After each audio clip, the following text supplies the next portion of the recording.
All right. So we're here with Danielle today. Hi. How old are you, Danielle? 26. 26. Your current situation. Are you homeless or?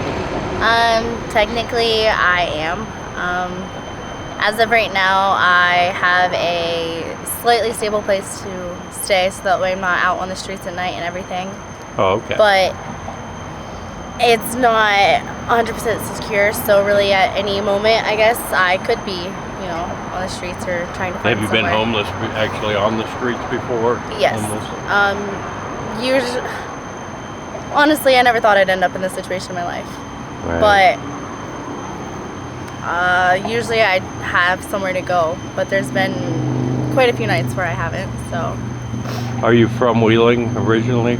I was born in Wheeling, Yes. but I was adopted and I grew up in Woodsfield, Ohio. It's actually, it's not even that far, but not many people know where it is. It's Right. only like an hour away. Right. But I came down here in July, so. What'd you come out here for? In all honesty, I left a very toxic, abusive relationship, and they're the one who got me, addicted, honestly. I was tricked. For 6 months, I thought I was doing a line of like a crushed up Percocet. And when I went through withdrawals for the first time, I was told that it was fentanyl that I had been using for 6 months. And even though November makes 3 years, and it was my choice to keep using, Right. it was, I don't blame them, exactly. It was my choice to keep using when I found out. But I had enough. I was tired of being an addict. I didn't like who I was. When I left Woodsfield, I came here to find my family member. Their situation wasn't any better. They did things that I didn't approve of, and I couldn't be around when I was trying to, get my mind right. So I didn't have anywhere to go, and the day that I actually came to Wheeling, I was gonna end my life. But someone who is also out here on the streets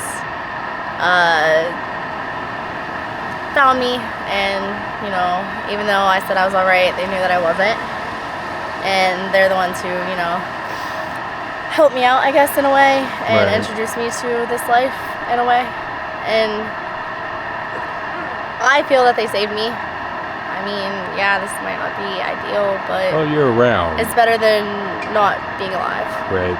So Do you have any children? I do, actually. Currently, I feel like I don't deserve to call myself a mother because I'm not physically there, but Right. I do talk to them and get to video them and everything. I just, the day that I left, my twins are 7, both boys, and they have a 2-year-old little brother. And the day that I left, I told my twins, because I knew they would understand slightly, that I was sick, and I told them that I was leaving to get better, and to always remember that I love them no matter what, and really all that matters is that they know that I love them. And I didn't plan on coming to the streets. I didn't plan on getting deeper into addiction. I just wanted to leave their dad. We started dating at 16, and I got pregnant with my twins at 18. But the moment that I found out I was pregnant, that's when everything went downhill. So it's not that because people tell me every time that I want to put a needle in my arm and I want to use, that I should think of my kids.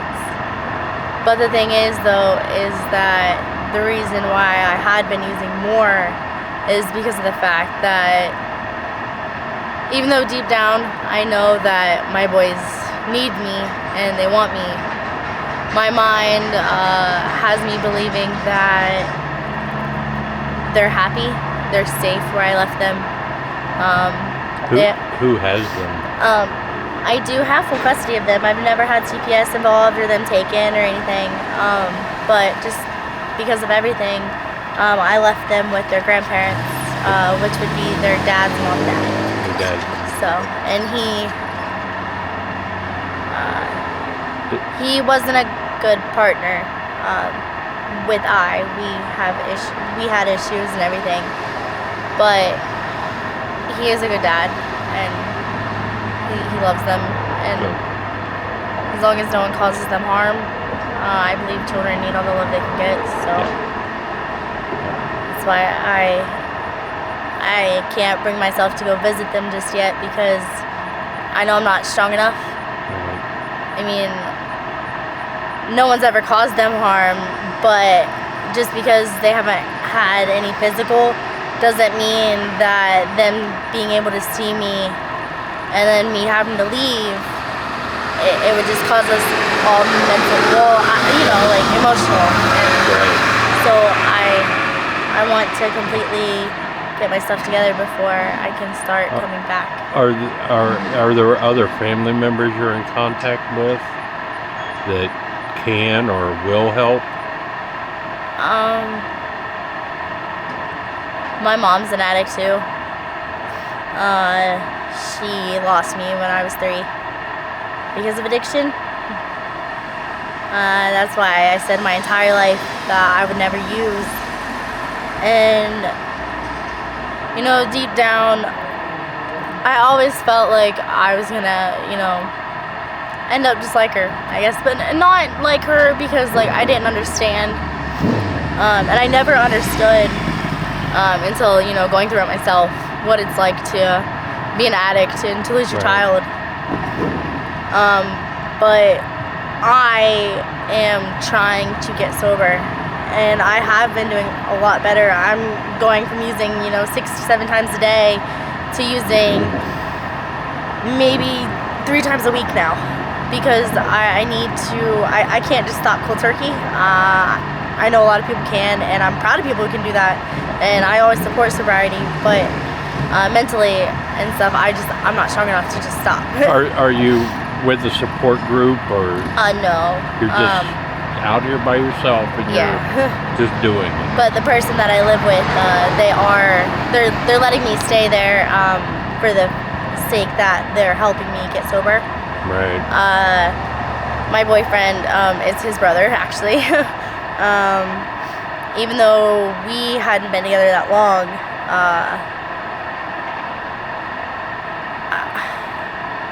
he was using pretty strongly, and he's been in this vicious cycle too long. He's 10 years older than I am. But he just recently got out from serving 2 years, and he is now back in for almost another 3. And so I asked, his brother to help me get clean, so that way, if by chance it was meant to be or something, then I can be clean and have everything together by the time he comes home. Right. So. Now, he's an addict as well? Yeah. See, that's one thing. Being adopted and stuff, I didn't know my biological family and stuff at first. Yeah. And my dad passed away in 2017 from cancer, but he wasn't an addict, but he was homeless for quite some time. And so I don't know how to explain it, but I started, dating my boys' dad at 16, and we broke up in June. I became a mom at 18, so I felt like I've always been something, and I've never gotten to be myself or find out who I am, and I still don't know who I am exactly, but certain things that I'm currently experiencing and realizing, I guess, it makes me feel not closer, but it's opening my eyes, because my situation, I now slightly understand how my mom felt. Right. And, you know, I blamed her for so long and thought that, you know, she didn't try, she didn't care. But it wasn't all her fault either.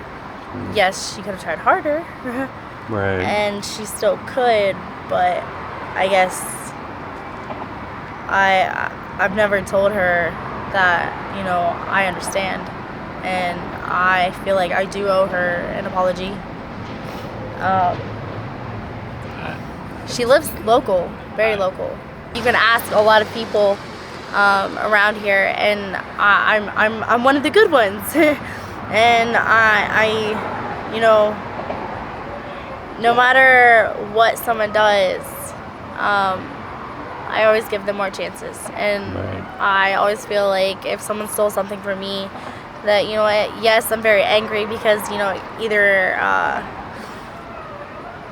I might get angry or something or frustrated, but maybe they for some reason needed it more than I did, and I'll never know.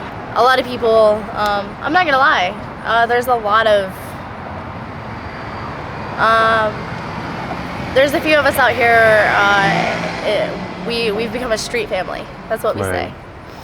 And even though they're addicts themselves, I can't even begin to explain how much support and how many of them, even though they have nothing themselves and they're going through the same thing that I am, there's so many out here who have told me, you know, that I don't deserve this life. Right. And that I'm too loving and too caring, and I'm innocent and everything. And at first it made me angry, and because, you know, I don't know, it did. But then, you know, I started to understand, and none of us deserve to be out here. There's not a single person out here who deserves to wake up, and I mean, I know I can speak for a lot of us, because really we're all just going through the same shit. Sorry, the same thing. Same. We are. Instead of, what makes me angry is that instead of all of us, you know, we're all pretty much fighting for our lives, fighting, you know, to survive, to have food, to have shelter, to have warmth, to comfort a friend. Instead of all of us working together, everyone, not everyone, but majority of the people out here, they steal from each other, and they rob, and they hurt, and they cause pain. And I'll never understand, because we're all in the same situation. And I mean, there's so much that if we would just put it all together, then I think it would be better. I think we'd all have more of a chance to survive. We'd all have more of a chance to, you know, fight for our justice, fight, you know, for what we need, what we believe in. What, you know, we can all help each other in a way get sober. Like, I mean, most of us out here are using drugs because some people came out here and then started using drugs. Others, you know, the drugs led them out here. But most of us use because we all feel pretty worthless. We feel like there's nothing left to live for. And those drugs, I mean, yeah, we use to keep from getting sick. We use to get high. But we also use to numb that pain. Right. Even if it's just for a moment. When I was told that every time I want to stick a needle in my arm to think of my kids, I don't do that.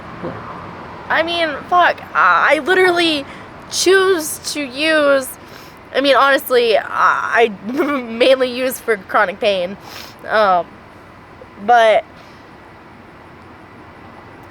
I feel like I'm worthless. I feel like because I'm not there with my kids right now, but I don't have anything. And there's so many times where I have wanted to end my life, and I mean, I still do. Like, today for some reason is a good day. And I'm not sure why, but it is. But 2 days ago was not a good day. Mentally, everything made me, everything seemed like a trigger. I cried like almost the whole day. The littlest things would trigger me. And there's no doubt. Did you go? How far did you go in school? I actually, my senior year is when I got pregnant with my twins. Their dad and I had been together for a couple years already. He was already graduated. I missed one credit, which was math, because it's my weakest subject. But I broke my neck when I was 6 months pregnant with my twins in a car accident. So I was on bed rest and wasn't able to complete that one math credit. So I didn't get my diploma then. But a couple years after that, I was able to do a program through Job and Family Services in Ohio, because that's where I'm from, is Ohio, not Wheeling. And I was able to end up getting my diploma, so I have that. And I did go to culinary school online, but I ended up dropping out. But it still counts for the attempt. I just, I know that deep down I am a good person. I know that I have a lot of things to make up for. I have a lot of people that I need to make things right with. How do you survive out here? How do you earn the money to buy the vet farm? Honestly, I for the longest time, it was terrible of me. But I would ask people to borrow money, and say that I needed, stuff for my kids or something like that. And it's crappy, and I shouldn't have done that. But when I couldn't do that anymore, I can honestly say that I have never stooped low to the level of putting myself out there for money or for dope. That is one level that I will not stoop to. Good. And I have never stolen, drugs or, I've had the opportunity. I have. I mean, it might not be the time, but, I was the same person for 10 years. I'm a young female. So there was a gentleman who I knew sold drugs. And so when he was interested in me, I stayed the night at his house. And honestly, even though that didn't happen, we just got high, and he ended up falling asleep. I ended up leaving, and he had quite a large amount of stuff and money, in his home. And I didn't even consider taking it, because I knew that when I talked to him next, that if I would just ask him, that he would probably help me out. And the only thing I took from him was a hoodie, because it was raining. And I even left him a note saying so. And the next morning he did call me, and he told me that he appreciated, and that gained, his respect, or my whatever respect. Right. Because out of all the things that I could have taken, I took a hoodie, which I left a note and then returned, Right. And besides, there are some houses that I clean and some other people that I help out to make money. I have gained enough respect and stuff to where if I am sick or if I want to use, that I have people that I can go to and I can trust and explain to them that, I'm sick or whatever, and they'll help me out. Good. Now, the only thing that I have done wrongly to, I guess, get drugs is there are people who will give me a list of items to steal. And so I'll go to big stores and steal items. And it's nothing big. Right. They're really small. And honestly, it's all the items that I have taken from any store have been hygiene items, food items. Someone actually had me, they needed clothing and diapers and wipes for their child. Right. Like, so you're not boosting TVs? I'm not, no, I'm not doing, I mean, honestly, I'm not anymore. This is previously, a couple months ago, before I started cleaning and stuff. But I've never done anything to where, I mean, yes, of course it's a risk. Of course I can get myself in trouble. And I know that. Right. But hygiene items for your children, items, you know, to eat, to survive, medicine, that stuff is a necessity. Right. And I can remember, you know, I was 18 when I had my twins. And that's when the relationship with their dad started, you know, going downhill, and he wasn't always around. And I used to go into Walmart and get everything I needed for my boys. And I didn't work, you know. But now, I mean, yes, I know right from wrong. I know that I will have to make up for what I've done, and I will. Right. And I do good deeds daily. I mean, I really do. I know it'll never make up for all the wrong that I have done, but I know in my mind, you know, and I am trying to change, and I'm trying to improve and do my best, and I want to get off the streets. I want to get out of wheeling. I want to be completely sober. I want to have my boys back, and even their dad, even though I have not been in love with him for a very long time, I do love him as family, because he was all that I had for a very long time. Right. And 10 years, I think, is a long time to be with someone. Oh, yeah. And I know I'm only 26, but like, I tell anyone, I don't care if they're 40, I tell them, like, you know, I've made people promise me not to, you know, ever attempt to or want to use anything. Like, yes, I think weed is okay. A lot of people don't agree with it, but weed's okay. But anything other than weed is not. And I know a 16-year-old who lives close to where I'm living, and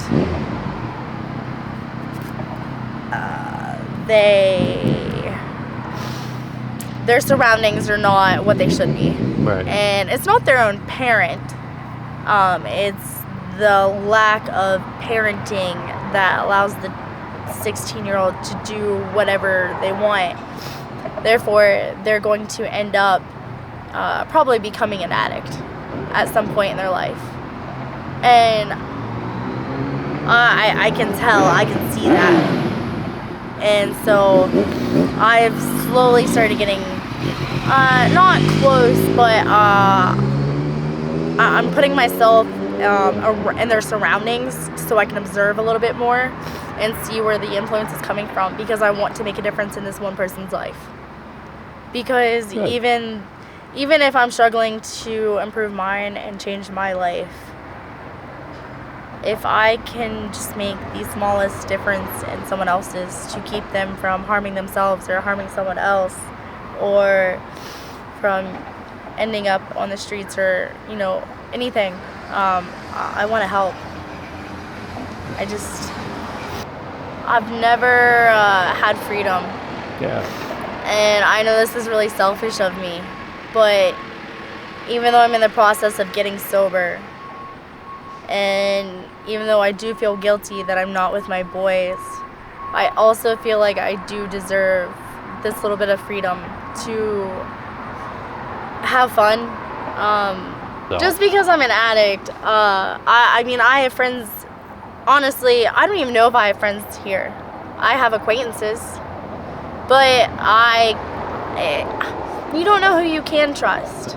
Yeah. So someone who I think might be my friend, they might not actually be, and that's okay. But for now, if I can hang out with a group of people and we can just run around and laugh and not get high, and we can just like have a good time and be, you know, sober in that moment, and be immature, then so be it. If we're just running around, or, you know, riding skateboards in the middle of the road at like midnight, or I don't know, I enjoy this freedom, yes, but it's all gonna come to an end sooner or later, and I am going to be sober, and I know that I am going to have a home of my own again. I know that I'm gonna have everything and more than I once had, including my boys, and I do have hope and I do have faith, and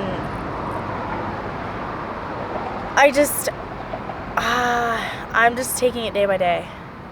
So until, I guess, the time comes where I do wake up and say, I've completely had enough, I'm leaving Wheeling, or I'm, getting off the streets today, then that'll be the day.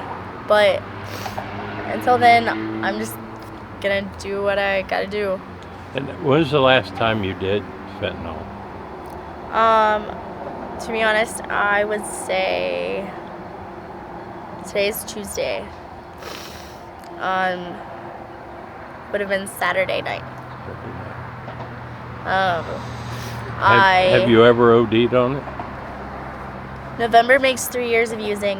I came here and I came to Wheeling in July, and my very first overdose was July 18th. Since July 18th, I have overdosed 5 times. Only one of the overdoses have I had to have a squad called, and that is because I was very reckless, and purposely, I was careless. The person that I got it from told me to be safe. They told me not to, hit the foil more than one time within like a half hour to 45 minutes because it was strong. It was, pure. And 2 days prior to that, someone who was close to my heart had overdosed. And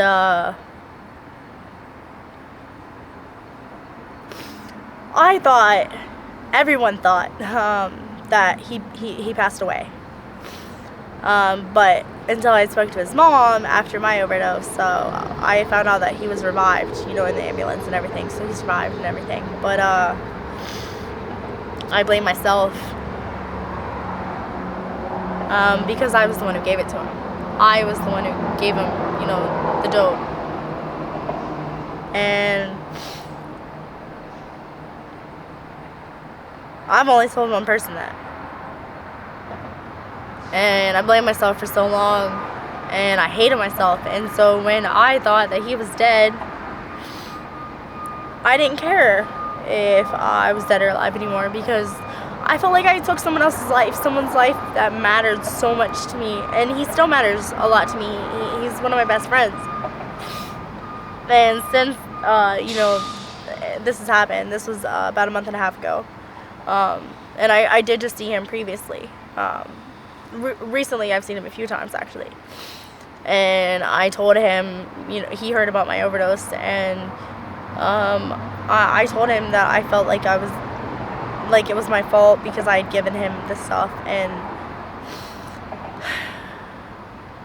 he told me that the stuff that I gave him wasn't even what he overdosed on. So I almost ended my own life, and I felt so guilty for so long, and it turns out I didn't even need to be, but it's just because my stupid heart and my I don't know, so that's why I'll never offer anyone dope. And I have people ask me all the time to get it for them, and I tell them that I can't, or I lie and tell people that I'm completely sober, which I know I shouldn't lie, but if I have to lie to keep someone else from, then that's what I'll do. And someone told me that I shouldn't do that. Someone told me that, they're like, well, wouldn't you rather them get it from you to where it's safe instead of them going elsewhere? But I told them that that's not how I see it. It doesn't matter where they get it from. They're going to get it regardless. But right. I can't have that on my conscience. And, I try and keep my head low and stay out of trouble and away from the cops as is. I'd never been in trouble until I came here. So Have you been? Now I have a trespassing charge from being down at the river. There's certain areas I guess you're not allowed to go, and I was in an area you're not supposed to be, so no warning. They told me that, you know, I wasn't gonna get arrested. That because they weren't aware of who I am, but they knew who I hang out with. So I thought they would just take me down, you know, and get my prints, my picture, but then they booked me. And my first night in jail was for being down by the river. And since then I've gotten 2 possessions. And one was for a baggie that was empty. There was nothing in it. And the second one, I haven't even gone to court for it, honestly, because I'm not. I feel like it was a setup in a way, but the second possession charge wasn't even my stuff. Had nothing to do with me, but because I was there, I got blamed too. So, the officer who put me in cuffs and everything, he profiled me. He didn't do things right. The whole situation is a mess, and that's why I mean, I know I should. I need to take care of it, and I haven't yet. But it's just that the way everything went about wasn't okay, and so I'm gonna have a possession charge for something that wasn't mine, and the entire situation is just so fucked up. But the officer didn't care enough to listen to me or to try and understand, or even though I had proof, all he had to do was look at camera footage, but he refused. And he refused to let me see it as well. So, I mean, I try to stay out of trouble. I don't go and purposely do illegal things like a lot of these people do. But the only illegal thing I do is I go into bandos, abandoned houses. That's like the only thing I do that's wrong. And a lot of people go into bandos because, yes, they take copper. They get money from copper. You can strip wire, you know, right. Take it, whatever. But the few that I've actually been in, they're filled with the homeowner's items still. And the most recent one that I was in,